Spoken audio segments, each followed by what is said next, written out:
تقویٰ صرف مسجد میں نہیں، صرف قرآن پڑھتے ہوئے نہیں، صرف روزہ رکھ کے نہیں، تقویٰ ہر جگہ پر. نبی صلی اللہ علیہ وسلم نے نصیحت کرتے ہوئے فرمایا اتق اللہ حیث ما کنت، اللہ کا تقویٰ اختیار کرو خواہ کہیں بھی ہو، مشرق میں ہو، مغرب میں ہو، گھر میں ہو، بازار میں ہو،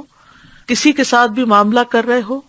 ہر جگہ پر ہی تقویٰ اختیار کرو. ہر رشتے میں، ہر تعلق میں تقویٰ، چاہے اللہ سے تعلق ہو یا بندوں سے تعلق ہو،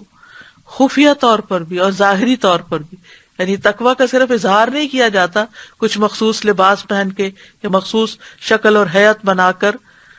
بلکہ اس کا تعلق ظاہر سے زیادہ دل کے اندر ہے. وہ لباس التقویٰ کی بات جو قرآن میں آتی ہے وہ بھی دراصل دل کا لباس ہے، کہ دل کے اندر شرم و حیا ہو، ایسی اللہ کی خشیت ہو کہ جس کی وجہ سے انسان ہر ایک کے ساتھ معاملہ درست رکھے.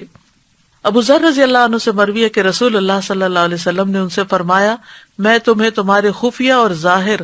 ہر معاملے میں اللہ کے تقویٰ کی وصیت کرتا ہوں.